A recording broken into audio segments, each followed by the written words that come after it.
Once the outermost electrons of atoms of a p-block element combine to form a covalent bond, the electrons they held for themselves are now shared. The electrons now belong to both the atom's nuclei.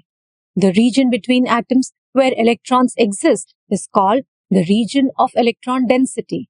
Poetically, we can call this area an area of sharing and caring, since it now involves two electrons and their relationship with two atoms. This region would be our area of interest, an area we will now closely look for harmony.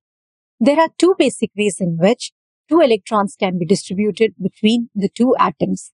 It can be shared equally or unequally, and based on this division, a bond type within the purview of covalent bond develops, and we call them polar and nonpolar covalent bond.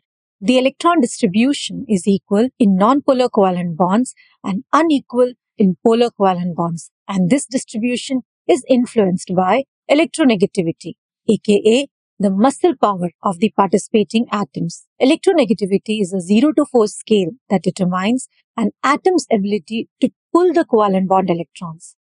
Higher value on this scale and higher an atom's ability to exert control over the bond pair of electrons. Atoms with similar electronegative strength share electrons equally. The difference in electronegativity of their atoms doesn't exceed 0.5. These atoms are harmonious and do not have an opposing views about sharing their electrons. Therefore, there are no opposite poles, a positive and a negative.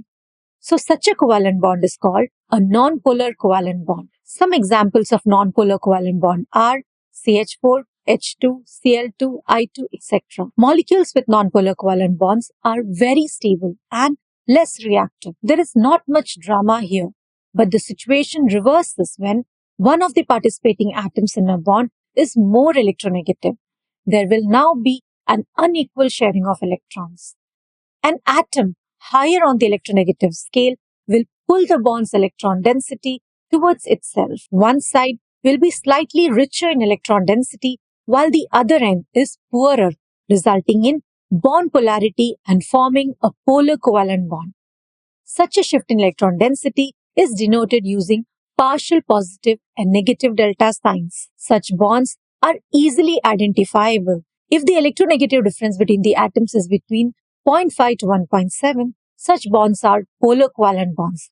Above 1.7, the bond type slowly starts to shift towards ionic.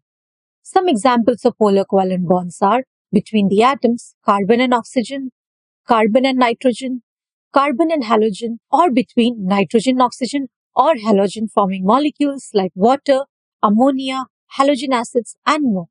These polar covalent bonds are essential in organic chemistry for creating the pull, drama, reactions, interactions, solubility, and many molecular transformation. This excerpt is part of the chapter Bonding in Atoms, part of the Organic Chemistry Fundamentals study program. You can sign up on CurlyArrows.com/subscribe.